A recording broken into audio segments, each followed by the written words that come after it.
3 தேர்தல்களையும் திமுக தான் ஜெயிக்கின்ற உறுதியா சொல்றேன் சார். தூங்கியிருப்பார், சாப்பிட்டு கொஞ்ச நேரம் தூங்கியிருப்பார் பகல்ல. பகல் கனவு காண்டிருக்காரு. கனவு கண்டிருப்பார். எதிர்கட்சிகள் வலுவான கூட்டணி, அவ்வளவுதான். அதுக்கு மேல அது பதில் இல்லை. அது பதில் சொல்றதுக்கு எனக்கு அறிவு கட்டுத்தனமா இந்த சந்துரு பேசுறான், நீதிபதியா இருந்த சந்துரு, இதெல்லாம் வச்சு நீங்க பேசுறீங்க. திராவிட ஆட்சி, திராவிட மாடல் கலை, யாரு அசோகர் மன்னரை போல இவர் ஆள்றார், யாரு ஸ்டாலின். என்ன சமூகம் நீங்க திமுக ஊடகவாதியா இல்ல திமுக ஊடக ஆதரவாளரா? உங்களுக்கு வலுவான கூட்டணி 2+2 4 ஆகும் சார். வெறும் 2 வச்சுட்டு என்ன சார் பண்றது? கடன் வாங்கினா அதிக மாநிலம் எது? தமிழகம். இப்ப என்ன இருக்கு? விடுங்க, கதையை விடுங்க. அந்த சார் யார்? அது பதில் ஏதாவது சொன்னீங்க? எத்தனை பேர் கேட்டாங்க தமிழ்நாட்டில், அத்தனை பேருமே யார் அந்த சார், யார் அந்த சார் அன்னு கேட்ட. அந்த சாரை யாருன்னு தெரியல. நீ விடுகதையா தன் இருக்கு, விடுங்க. பாட்டாளி மக்கள் கட்சி கிளை இல்லாத அந்த ஊர் கொடுத்தது என்ன சார் நியாயம் இருக்கு? அப்படின்னா என்ன உங்க மனசுல நியாயம் நேர்மை இருக்கு சொல்லுங்க.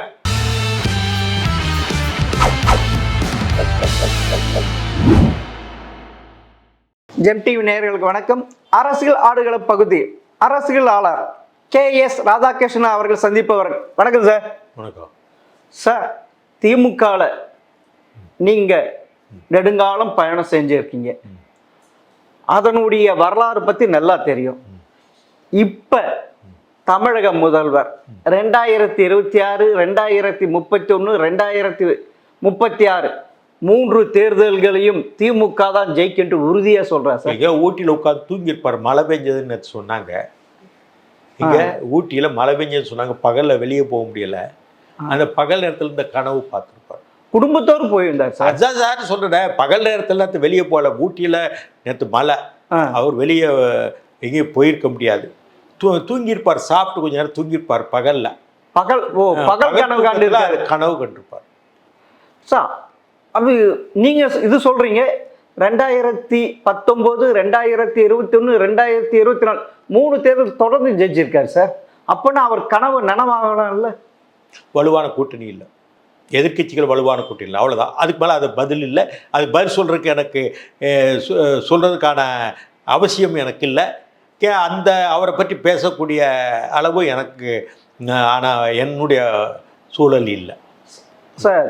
டெல்லி நான் கடந்து போயிட்டேன் சார். டெல்லி முன்னாள் முதல்வர் அரவிந்த் கெஜ்ரிவால் எப்படி உள்ள போனாரோ அப்படி இப்ப நடக்கிற விஷயம் பார்த்தா டாஸ்மாக் அதான் இப்ப எல்லா இடத்துலயும் ரைடு பக்கத்துக்கு வந்துட்டாங்க இல்லையா? இப்ப அவங்க பக்கத்துக்கு நெருங்கிட்டாங்க இல்லையா? இப்ப ஃபர்ஸ்ட் சின்ன மீன் பிடிக்கிறாங்க போல மாதிரி தெரியும். வரும் போற போக்க பார்த்தா இந்த ரைடு, இந்த விசாரணை, இந்த இதெல்லாம் பார்க்கும்போது அவங்களை நெருங்கிட்டாங்கன்னு எனக்கு தெரியுது. நீங்க வேற ஒரு மூத்த வழக்கறிஞர். அப்படி இருக்க இந்த அமலாக்கத்துறை எடுக்க நடவடிக்கை பார்த்தால் வெகு விரைவில் திரு உதயநிதியும் திரு ஸ்டாலின் அவர்களும் புயல் சிறைக்கு போவதற்கு வாய்ப்பு இருக்கா? நெருக்கிட்டாங்க. யாரு? கெஜ்ரிவாலே உள்ள போலையா? ஆமா சார். ஃபர்ஸ்ட் துணை முதல்வரை பிடிச்சிட்டு அப்புறம் உள்ள போனால அதே மாதிரி அதே மாதிரிதான் இதுவும் வரும் சார். அப்போனா இந்த வழக்க அதர் ஸ்டேட்டுக்கு கேட்டுறதுக்கு வேற ஏதாவது இருக்குமா? டாஸ்மாக் வழக்கை தமிழகத்தில் விசாரிக்க கூடாதுன்ட்டு உச்ச நீதிமன்றத்துக்கு போனாங்களே சார். அப்போனா திருப்பி அதே மாதிரி போவாங்களா? போனாலும் போவாங்க. அவங்களுக்கு என்ன பணம் இருக்கு, தப்பான லீகல் அட்வைஸ் டீம் இருக்கு, எது செய்யக்கூடாதோ எது சொல்லக்கூடாதோ அது சொல்ற டீம் இருக்கு. அந்த டீமை இவர் கொண்டாடுவார். ஸ்டாலின் தப்பாக லீகல் அட்வைஸ் பண்ணுவாங்க. இவங்க வாட்டில் கடைசியில் போய் அதில் சங்கடப்படுவது திமுகவினுடைய ஸ்டாலினுடைய குடும்பம் தான் சங்கடப்படும். இல்லை சார், தப்பாக லீகல் அட்வைஸ் பண்ண அவருக்கு இந்தியாவுக்கே ஒரு முன்மாதிரியான தீர்ப்பு வாங்கி கொடுத்திருக்கார் சார். எந்த தீர்ப்பு? அதாவது எந்த தீர்ப்பு? இருங்க கவர்னருக்கு மசோதா வந்த எவ்வளவு காலக்கெடுவு, குடியரசுத் தலைவருக்கு மசோதா வந்து எவ்வளவு காலக்கெடுவு ஒரு வரலாற்று தீர்ப்பு வாங்கியிருக்காரு. அவருக்கு வரலாற்று தீர்ப்பு சட்டம் தெரியல. 400 பக்கத்தை படிங்க, படிச்சுட்டு சொல்லுங்க. இந்த விஷயத்தை 2 நீதிபதிகள் விசாரிக்க கூடாது, 5 நீதிபதிகள் விசாரிக்க வேண்டிய விஷயம், கான்ஸ்டிடியூஷனல் விஷயம். விசாரிச்சது தப்பு சார். ஃபர்ஸ்ட் எடுத்த உடனே சார் 2 நீதிபதிகளை விசாரிக்க கூடாது சார். அது கான்ஸ்டிடியூஷனல் மேட்டர் சார். இதுக்கு முன்னாடி பல வழக்குகள் வந்து 5 நீதிபதிகள் விசாரிச்சிருக்காங்க, 12 நீதிபதிக்குள்ள விசாரிச்சாங்க. கேசவ ஆனந்த பாரதி கேஸ். இது கான்ஸ்டிடியூஷனல் மேட்ரு. எப்படி இவங்க மகாதேவன் இன்னொருத்தர் விசாரிச்சாங்கன்னு எனக்கு அதை நான் ஷாக் ஆகிட்டேன். நான் ஒருத்தர் இது பண்ணக்கூடாது, நீதிமன்றத்தை விமர்சிக்கக்கூடாது. இந்த 2 பேர் நீ விசாரிச்சது தப்பு சார், லார்ஜர் பெஞ்சில் அது விசாரிச்சிருக்கணும் சார், அவ்வளோதான் என் கருத்து. அப்படின்னா நீங்க சொல்ற இது இப்ப திரு ஸ்டாலின் அவர்கள் குடியரசுத் தலைவரையே ஒரு குற்றம் சாட்டுறாரு. அவரே குடியரசுத் தலைவர் பல தடவை நேரு காலத்திலிருந்து நடக்க ராஜேந்திர பிரசாத் பெருசவரா, நேரு பெரியவரா, பிரதமர் பெருசா, பிரசிடென்ட் பெருசா, ஜனாதிபதி பெருசா, பிரதம அமைச்சர் பெருசா கேள்வி முதல் ரெஃபரன்ஸ் 50களில் 52 போச்சு இல்லையா சுப்ரீம் கோர்ட்ல. அது பிறகு இது பாபர் மசூதி இடிப்பு, அதுக்கு பிறகு வாஜ்பாய் காலத்தில் ஒரு தேர்தல் நடத்துற விஷயமா இது வரைக்கும் 6-7 ரெஃபரன்ஸ் போயிருக்கா இல்லையா குடியரசுத் தலைவர் ரெஃபரன்ஸ்ல சுப்ரீம் கோர்ட்டுக்கு விசாரிக்க சொல்லி. கருத்து சொல்லுங்க, எங்களுக்கு ஆலோசனை சொல்லுங்க, இதுல எனக்கு புரியல, நீங்க தான் பதில் சொல்லணும், ஆராய்ச்சி சட்டத்தில் உள்ள கூறுகள்லாம் ஆராய்ச்சி எனக்கு சொல்லுங்கன்னு கேட்கறது குடியரசுத் தலைவருக்கு உரிமை இருக்கு, அது கேட்டிருக்காங்க. அவ்வளவு சார், குடியரசுத் தலைவருக்கு அந்த உரிமை இல்லைன்றாங்களே சார். யார் இவர்? என்ன செட்டில் வாடா இல்ல பெரிய பராசர் தான் போங்க, ஒரு BA மேல பாஸ் பண்ணல, விடுங்க சார், அவர் அதோட நிப்பாட்டுங்க, அவரை பற்றி நான் பேச விரும்பல சார். இப்ப இந்த அதாவது மசோதா கவர்னருக்கான காலக்கெடு, குடியரசு காலக்கெடு கொடுத்த தீர்ப்பு உச்ச நீதிமன்றம் மாற்றவே முடியாது, அது உறுதியான தீர்ப்பு என்று சில அரசியல் யாரு ஹிந்து ராம் சொல்றதா? இல்ல, ஹிந்து ராம் இந்த சந்துரு ஒரு வக்கீல், ஒரு ஜட்ஜா இருக்க சந்துரு பேசுற விஷயம் பேசுற குடியரசுத் தலைவர் இது விசாரிக்க முடியாது, அவரை விளக்கத்தை கேட்க முடியாதுன்னு அறிவு கட்டுத்தனமா இந்த சந்துரு பேசுறான், நீதிபதியா இருந்த சந்துரு. இதெல்லாம் வச்சு நீங்க பேசுறீங்க இல்ல? கான்ஸ்டிடியூஷன்லயே எக்ஸ்பர்ட்டான மூத்த வழக்கறிஞர் விஜயன் சார் சொல்லியிருக்காரு சார். விஜயன் சொல்லியிருக்காரு சார். அதை விட விஜயன் என்ன? விஜயன் என் கொலீகு. நான் ஒரு கருத்து சொல்றேன், குடியரசுத் தலைவருக்கு உரிமை உண்டு. இவங்க சொல்லிட்டா மட்டும் தமிழ்நாட்டில் அந்த ஈவினிங் 5 மணிக்கு இந்த சபா நடத்துறாங்க. டிவி ஸ்டேஷன்ல மார்கழி மாசம் கச்சேரி நடக்கும், காலையிலேருந்து நைட்டு 12 மணி வரைக்கும். ஒரு 6 மணிக்கு சபாவுக்கு கூட்டம் கூட்டிடுவாங்க. அது மாதிரி இந்த சேனல்கள், தமிழ்நாடு சேனல்கள் இந்த விவாதம் சம்பாஷணை நடத்துறாங்க, விவாதிக்கிறாங்க இந்த பொருளை பற்றி. அது ஒரு டிவியில் ஒரு விளம்பரம் போட்டுவிடுவாங்க. அதில் 3 திமுக காரங்க இருப்பாங்க, ஒரு திமுக காரங்க, 2 திமுக ஆதரவாளர்கள், எதிர்கட்சியில் ஒருத்தர், இன்னொருத்தர், 4 பேர் திமுக ஆதரவாக இருப்பாங்க, ஒருத்தர் எதிர்கட்சி பிஜேபி அதிமுக இருப்பான். இந்த விவாதத்தை வச்சு விஜயன் பேச வச்சு சொல்றீங்களா? போங்க சார், போ, வேலையை விடுங்க சார். இல்லை, அதான் நான் சொல்லிட்டேன் சார், அவங்க சொன்னாங்க, நான் சொல்றேன் சார், குடியரசுத் தலைவர் உரிமை உண்டு சார்.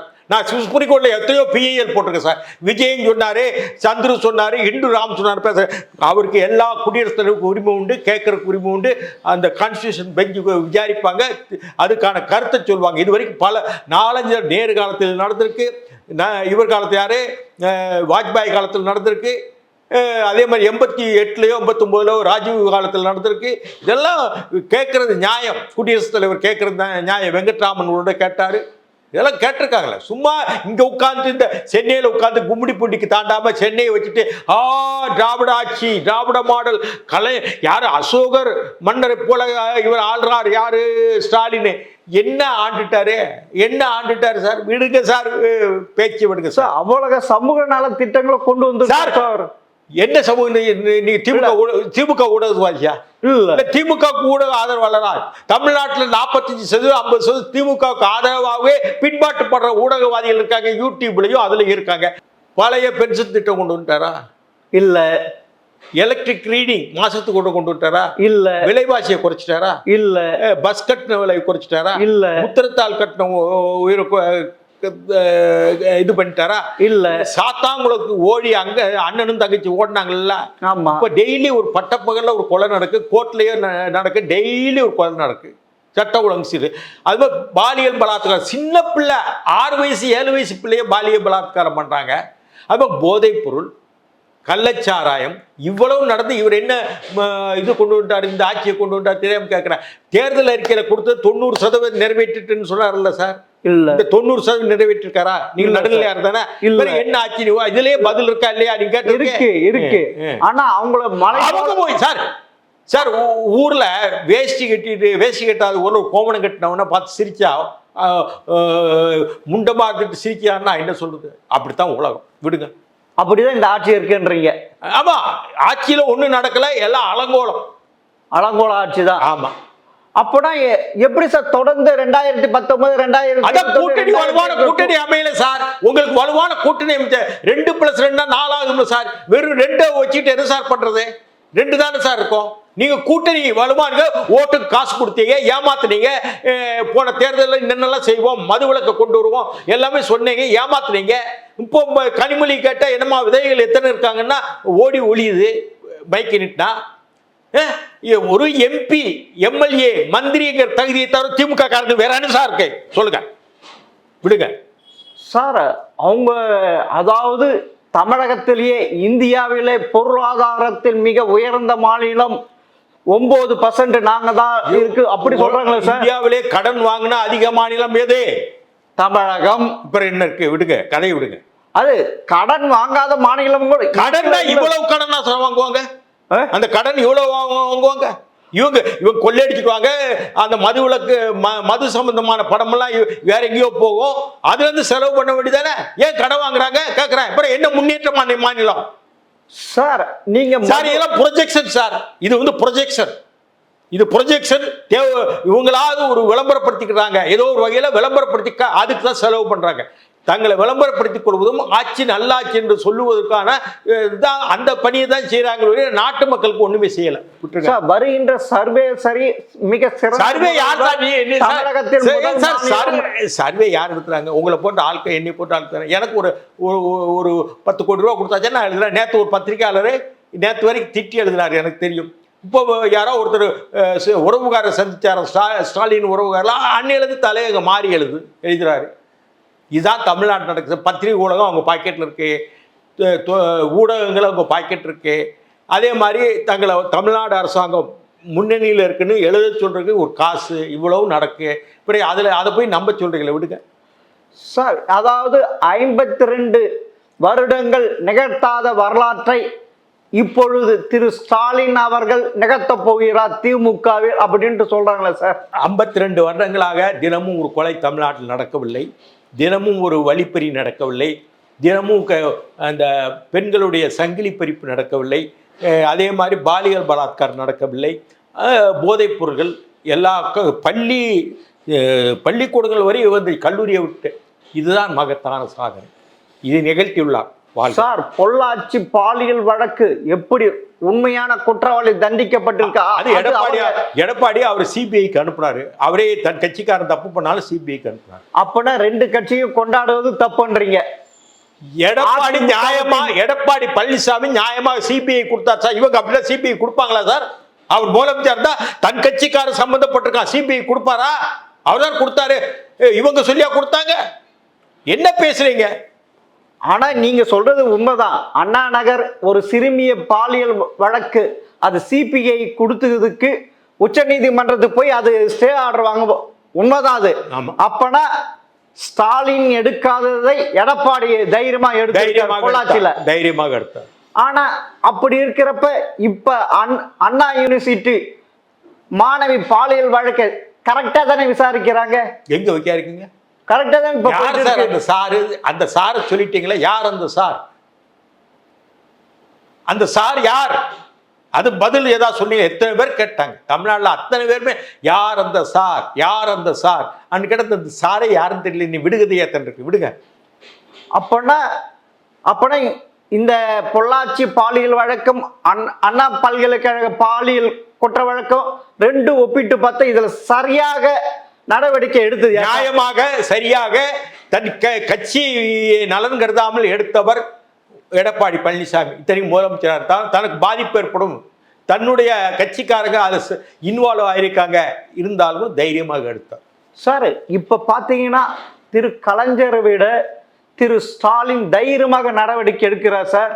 இந்த பொன்முடியே மாவட்ட செயலாளர் பதவியிலிருந்து தூக்குனாரு, அப்புறமா அமைச்சர் பதவியிலிருந்து தூக்கிட்டாரு. பொன்முடி பேசின பேச்சு என்ன?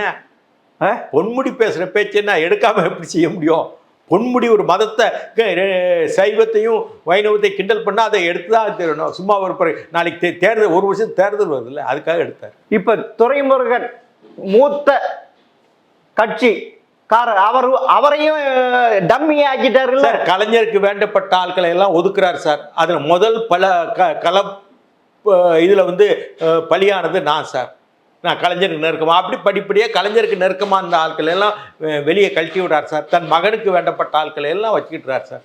அப்பனா இப்ப திமுகவில் இருக்க பெரும்பாலான அமைச்சர் அதிமுகவிலிருந்து வந்தவர்கள். அவங்களுடைய ஆதிக்கம் தான் சார். அதிமுக ஆதிக்கம். அதிமுகவுடைய ஆதிக்கம் தான் என்றீங்க. ஜெயலலிதா திமுக மாதிரி ஸ்டாலின் திமுக இருக்கு. ஜெயலலிதா பிளஸ் ஸ்டாலின் திமுக. அப்பனா திமுக உண்மையான தொண்டனுக்கு மரியாதை இல்லை, அப்படிதான் பதவி உயர்வு கிடையாது, அமைச்சர் கிடையாது, எதுவும் கிடையாது. அப்படிதான் சொல்றாங்க.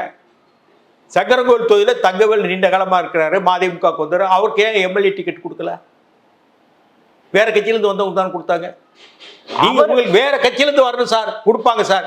எனக்கு ஒரு எம்எல்ஏ டிக்கெட், எனக்கு கோவில்பட்டினா என் தொகுதி உங்களுக்கு தெரியுமில்ல? தெரியும் சார். கோவில்பட்டில திமுக முகமா நான் இருப்பேன்னு தெரியும் இல்லையா? தெரியும். 2010 ஏன் வந்து பாட்டாளி மக்கள் கட்சிக்கு அங்க யாரா இருக்காங்களா? ஒண்ணுமே கிடையாது. அங்க ஏன் கொடுத்தாங்க? எனக்கு கொடுக்க கூடாதுன்னு கொடுத்தாங்க. பிறகு அதுக்கு பிறகு வந்து தேர்தலில் திமுக காரன் ஒரு பையனுக்கு கொடுத்தாங்க.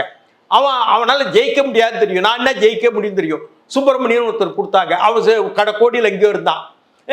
வேணுமுன்னே திட்டமிட்டு மூத்த தலைவர்களை ஸ்டாலின் ஒதுக்குவார் சார். அதுக்கு உதாரணமே நான் தான். இவருக்கு அதே மாதிரி அவங்க குடும்பத்துக்கு அவ்வளவு வேலை பார்த்துருக்கிறேன். அவ்வளவு வேலை பார்த்த அவங்க குடும்பத்துக்கு அவ்வளவு கனிமொழி விவகாரமானால்தான் கனிமொழி வெற்றி வாய்ப்பு வர்றதுக்கு அந்த கனிமொழி ராஜ்யசபாவுக்கு போறதுக்கு நம்ம கிருஷ்ணசாமி, டாக்டர் கிருஷ்ணசாமி ஓட்டு அதிமுக கூட்டணியில் இருந்தாரு. ஜெயிச்சு இந்த பொண்ணு போனது. வைகோவுக்கு நெடுமாறன் ஓட்டு போட்டு போனாரோ அது மாதிரி கனிமொழிக்கும் ஒரு இன்னைக்கு கிருஷ்ணசாமி இருக்காரு, அவர்கிட்ட கேட்டு பாருங்க. புதிய தமிழ் ஒரு ஓட்டு நான் தான் கனிமொழிக்கு வாங்கி கொடுத்தேன். அது மாதிரி பார்லிமெண்ட் அசம்பிளிக்கு நிற்கும் போது தூத்துக்குடி நான் தான் வேலை பார்த்தேன். அது மாதிரி அந்த பொண்ணுக்கு டைவர்ஸ் நான் தான் வாங்கி கொடுத்தேன். எது அந்த கேஸ் இருக்கு இல்லையா, கர்நாடகத்துக்கு மாத்துறாங்களா ஜெயலலிதா கேஸ், அது நான் தான் மாத்துறேன் ஆரம்ப கட்டத்துல. அது பிறகு உங்களுக்கு தெரியும் ஐநா சபைக்கு போறதுக்கான டெஸ்டோவை நடத்துறேன், நான் தான் நடத்துறேன், உங்களுக்கு தெரியும். ஆமா சார். ஆமா, அவ்வளவு பண்ணுங்க. நான் இழிச்சவன், நான் சூம்ப பயலாக. அது கோவில்பட்டில் எனக்கு கொடுக்காம அந்த கட்சியில கொடிக்கம்பமே இல்லாத பாட்டாளி மக்கள் கட்சி கிளை இல்லாத அந்த ஊருக்கு கொடுத்தது என்ன சார் நியாயம் இருக்கு? அப்படின்னா என்ன உங்க மனசுல நியாயம் நேர்மை இருக்கு சொல்லுங்க. நல்லா தெரியும். கோவில்பட்டின KS ராதாகிருஷ்ணன் நான் அமைச்ச மேடையில் பல தடவை வந்து நீங்க பேசிட்டு போய் கலைஞர் பேசியிருக்கிறாரு, ஸ்டாலினும் பேசியிருக்கிறாரு. எனக்கு கொடுக்காம அங்கே கட்சியே இல்லாத பாட்டாளி மக்கள் கட்சிக்கு 2011 கொடுத்தீங்க. அது இப்போ 2016 கலைஞர் கொடுக்கணும் எனக்கு விரும்புறாரு. அப்போ யாரோ சுப்பிரமணியன் ஒருத்தர் கொண்டு வந்து நிப்பாட்டுறீங்க. என்னங்க அர்த்தம்? உங்களுக்கு கொடுக்காம தடுத்தது யார் சார்? திமுக ஸ்டாலின் தான் சார். வரக்கூடாதுன்னு நினைச்ச ஸ்டாலின் தான். உங்களுக்கு ஸ்டாலினுக்கு என்ன சார் பிரச்சனை? அப்படி என் மேல ஒரு காம்ப்ளெக்ஸ் சார். இந்த KKS சார் தூத்துக்குடி பெரியசாமி குடும்பமும் ஸ்டாலின் சொன்னாங்க சார். அவங்க சொல் பேச்சை கட்டிட்டு இந்த ஆள் கெடுத்தார் சார். அவ்வளவுதான். அதுக்கு மேல போக வேண்டாம். எப்போ போனா நான் என்னுடைய விஷயத்தையே ஒரு சுயமான விஷயம், சுயநலத்தை பற்றி பேசுவேன்னு நினைப்பாங்க. விடுங்க சார். இப்ப வந்து தூத்துக்குடி MP திருமதி கனிமொழி கிட்ட ஸ்டெர்லைட் ஆலை ஓபன் பண்ணன்ட்டு மனு கொடுத்துருக்காங்க. எப்படி சார் பாக்குறீங்க? சார் இவங்க தான் சொன்னாங்க ஸ்டெர்லைட் ஆலைய திறக்கிறதுக்கு 96ல் அனுமதி கொடுத்தது திமுக. அன்னைக்கு பழனிசாமி சுற்றுச்சூழல் அமைச்சர். ஸ்டெர்லைட் ஆலை துவங்குறதுக்கு அரசு உத்தரவு போட்டது யாரு? அனுமதி உத்தரவு போட்டது யாரு? திமுக. அன்னைக்கு சுற்றுச்சூழல் அமைச்சர் பழனிசாமி. அன்னைக்கு சுற்றுச்சூழல் அமைச்சர் அனுமதி கொடுத்து திறந்தாங்க. அதுக்கு பிறகு உங்களுக்கு தெரியும் தூத்துக்குடியில் ஸ்டெர்லைட் ஆலையினால சுற்றுச்சூழல் பாதிப்பு போராட்டம் எடுத்து உச்சநீதிமன்றம் பல்வேறு மன்றத்துக்கு நான் அந்த துவக்கத்தில் அந்த போராட்டத்தில் இருந்தவன். அது பிறகு தான் வைகோ அதை வராரு. பிறகு துப்பாக்கி சூழல் நடக்குது. போன தேர்தலில் ஸ்டெர்லைட்டை மூடியே தீர்வோம், இனிமேல் திறக்க மாட்டோம், ஒரு காலம் ஸ்டெர்லைட் தூத்துக்குள்ள இருக்காது என்றால் ஸ்டாலின் சொன்னார். அவர் தங்கச்சி கனிமொழியும் வேட்பாளர் சொன்னாங்க. இப்போ எந்த ஒரு மனசாட்சியும் இல்லாமல் சொன்ன வார்த்தையை மீறி சொன்ன உறுதிமொழியை மீறி மனு வாங்குறாங்கன்னா அவங்களுடைய பொலிட்டிக்கல் ஹானஸ்டி என்ன சார் பேசுறீங்க? திமுக இந்தி மொழியை ஏற்காதுன்னு சொல்றீங்க. ஆமா சார். இந்தி மொழி எனக்கு வேணும்னா நீங்க மனு வாங்குவீங்களா? ஸ்டாலின் வாங்குவாரா? வாங்குவாரா? இந்தி மொழி எங்களுக்கு தமிழ்நாட்டு தேவைன்னு நீங்களோ நானோ மனு கொடுத்தா வாங்குவாரா? என்ன மனுங்க கேட்பாரு? இந்தி மொழி தமிழ்நாட்டை சொல்லித்தரணும், இந்தியை வரணும் அப்படின்னு சொன்னா வாங்குவாரா? என்ன சார் பேசுறீங்க? சார் எனக்கு இப்போ ஒரு சந்தேகம். அதாவது சட்டமன்றம் நிறைவேற்றிய மசோதாவை ஆளுநர் 1 மாசத்துக்குள்ள பரிசீலனை நடவடிக்கை எடுக்கணுன்றாங்க. குடியரசுத் தலைவர் 3 மாசத்து அப்பனா இந்த தமிழக சட்டமன்றம் அதான் அரசியல் அமைப்புக்கு முரணாக தமிழகம் தனி மாநிலம் சுழாட்சி உள்ள மாநிலமாக அப்படி ஒரு பில்லு பாஸ் பண்ணி அமைச்சா அது கையெழுத்து இதாகுமா? தைரியம் இருந்தா பாஸ் பண்ணி அப்படி சொல்லுங்க. இல்ல இல்ல அப்படி ஒரு வாய்ப்பே இல்ல சார். நான் சொல்லிட்டேன். இதுக்கு மேல அது கேள்வி கேட்டு என்ன பிரச்சனை? அதுக்கு இவருக்கு தயாரா இருக்க மாட்டார் சார். ஒரு ஜெயிலு தூக்கி கட்டி போட்டு இல்ல மத்தியில் சுயாட்சி மாநில சாரி மத்தியில் கூட்டாட்சி மாநிலத்தில் சுயாட்சி சார். அவருக்கு மாநில சுயாட்சின்னு என்னன்னு தெரியாது சார். விடுங்க சார். அவர் அதுக்கு மேல ஒண்ணு அவர் அதோட பேசுவார். அதுக்கு மேல போட்டா ஜெயில போட்டுருவாங்கன்னு பயப்படுவார் சார். சார் அவரு அமைச்சராக இருந்திருக்கார், துணை முதல்வராக இருந்திருக்க, இப்ப இருக்கிற அப்படியா சார் தெரியாத இருக்கா? ஒண்ணும் தெரியாத இருக்கிறாரு. ஒன்றும் தெரியாது சார். குடும்ப அரசியல் யார் வேணா துணை முதல்வர் ஆகலாம். 6 மாசத்துல ஒரு 2 வருஷத்துல துணை முதல்வர் ஆகலாம். அதெல்லாம் ஒன்றும் தேவை. அவங்க குடும்ப ஆதிக்க அரசியல் இருக்கும்போது அவங்க கீழே இருக்கவங்க எல்லாம் ஏத்துக்கிடுவாங்க சார். இன்னைக்கு அவர் சொல்றாரு 200 தொகுதி நாங்க வின் பண்ணிட்டு காட்டுவான்றாரு சார். ஜோக்கர் எந்த சார் ஜோக்கர் சொல்ற வார்த்தை அவ்வளவுதான். ஜோக்கர் தான் சொல்லுவாங்க. இல்ல சார் அவ்வளவு கூட சமூக நல திட்டங்கள் செஞ்சிருக்காரு. மகளிர் உரிமை தொகை கொடுத்திருக்காரு, விடியல் பயணம் கொடுத்திருக்காரு, மாணவர்களுக்கு உரிமை தொகை கொடுத்திருக்காரு, மாணவிகளுக்கு கொடுத்திருக்காரு, காலை உணவு சிற்றுணவு கொண்டு வந்திருக்காரு. இப்படி பல சமூக நல திட்டங்களை கொண்டு வந்ததுனால தானே 2026 திரும்பவும் திமுக சாதிக்காத ஸ்டாலின் சாதிக்க போறாருன்னு சொல்றாங்க எல்லாரும். சார் தடல் தங்கல்வேசு, தேங்காய் சீனிவாசன், நாகேஷ், வடிவேலு இந்த பேச்செல்லாம் நான் ரசிப்பேன். அவ்வளோதான். ஓ அந்த நிலையில தான் அவர் வச்சிருக்கீங்களா? நான் இப்போ இதெல்லாம் இவரால் ஒன்றும் முடியாது சார். அப்போனா இந்த 6 மாசத்துக்குள்ள இந்த கேஸ்ல முடிக்கிறது வாய்ப்பு இருக்கா? அது முடிச்சாலும் தெரியணும். சுப்ரீம் கோர்ட் உத்தரவு இருக்குல்ல. சுப்ரீம் கோர்ட் உத்தரவு இருக்கு சார். ஆனா நடைபெறுகிறது மாவட்ட நீதிமன்றத்தில் சார். தமிழக அரசு ஒத்துழைச்சதுதான் சார். தமிழக அரசு ஒத்துழைக்கலாம் கூட நடந்தா தெரியணும்.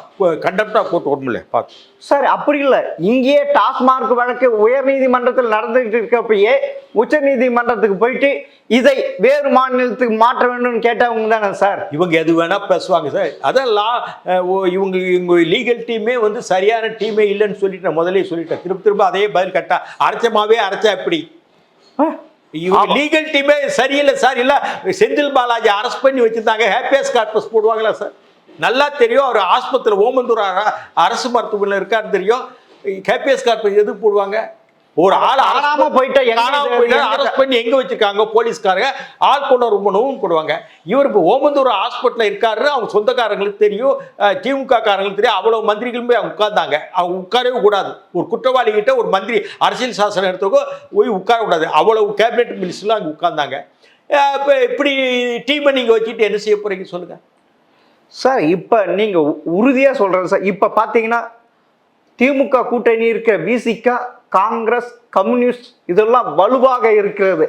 அதனால நிறைய அட்ஜஸ்ட்மெண்ட் எல்லாம் சேர்ந்து இது ஒரு வெற்றி. 2026 நாங்களும் தான் ஆட்சி அப்படின்ட்டு முடிவுக்கு வந்துட்டாங்க சார். அப்பனா எதிர்கட்சியான அதிமுக பாஜக கூட்டணி வலுவில்லாத கூட்டணியா? எவ்வளவு நாள் அரசியல் நீங்க கவனிச்சுட்டு வரீங்க? ஒரு எத்தனை வருஷமா ஒரு 20 வருஷமா கவனிச்சுட்டு வரேன் சார். அதிமுக ஓட்டு சதவீதம் எத்தனை இருக்கு சொல்லு?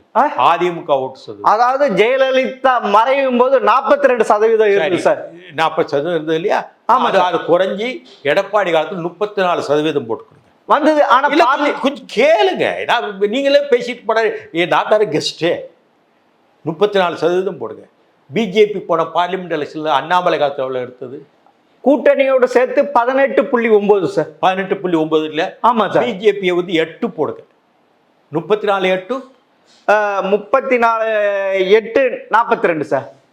34 8 சார் 34 8 42. ஆமா சார். அடுத்து தமிழ்நாட்டில் தெலுங்கு பேசுகின்ற பல்வேறு வகுப்பை சார்ந்த ஜாதிகள் இருக்கின்றன. ஆமா சார். பவன் கல்யாண் வருகின்றார். பவன் கல்யாண் தமிழ்நாடு அரசியல பிரச்சாரத்துக்கு வருகின்றார். யாருக்கு கோசம் சார்? இந்த அதிமுக பாஜக கூட்டணிக்காக வருவார். அப்படியா சார்? அப்படி வரும் பொழுது 18% 15% தெலுங்கு பேசுறவங்க இருக்காங்க. ஆமா சார். அதுல அதுல 7% தான் எதிர்பார்க்கறாங்க. பாதி தான் எதிர்பார்க்கறாங்க. எவ்வளோ 42 42 7 49. 49 தேமுதிக அங்கே வருது. அவங்களாவது ஓட்டு வங்கியிருக்கு. யார் சார்? 2% 1% வச்சுக்கிங்களா சார்? 49 50. ஆமாம் சார், முடிஞ்சு வச்சு. அப்போனா பிஎம்கே பாட்டாளி மக்கள் கட்சி தேவையில்லைன்றீங்க. அது வருதோ வரல, வந்தா வரவேற்பாங்க. அதுக்கு ஒரு 4-5% இருக்கு சார்.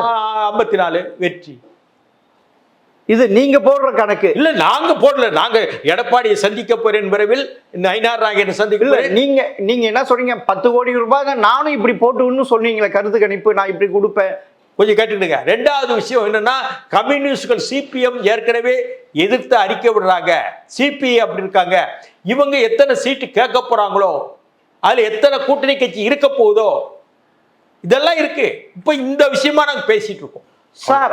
அவங்க அதிகமா கேட்கறது ஒரு வாய்ப்பு இருந்தது. அதாவது அதிமுக தனியாக இருந்திருந்தா அதன் கூட கூட்டணி போற மாதிரி ஒரு ஆக்ஷன் தொகுதிகள் எண்ணிக்கை கூட்டலாம் சார். இன்னைக்கு அதே மாதிரி இல்லையே சார். மாவளவனுக்கு 25 சீட்டு கொடுக்கல, விஜய் கூட போவார் சார். அப்படி சார் போய் அதிகமா சீட்டு வாங்கலாம் சார், ஆனா எம்எல்ஏ ஆக முடியாது. அதனால என்ன இருக்கு, இது தோக்கத்தான போகுது. அதிமுக கூட்டணி தானே ஜெயிக்க போகுது, திமுக கூட்டணி தோக்கத்தான போகுது.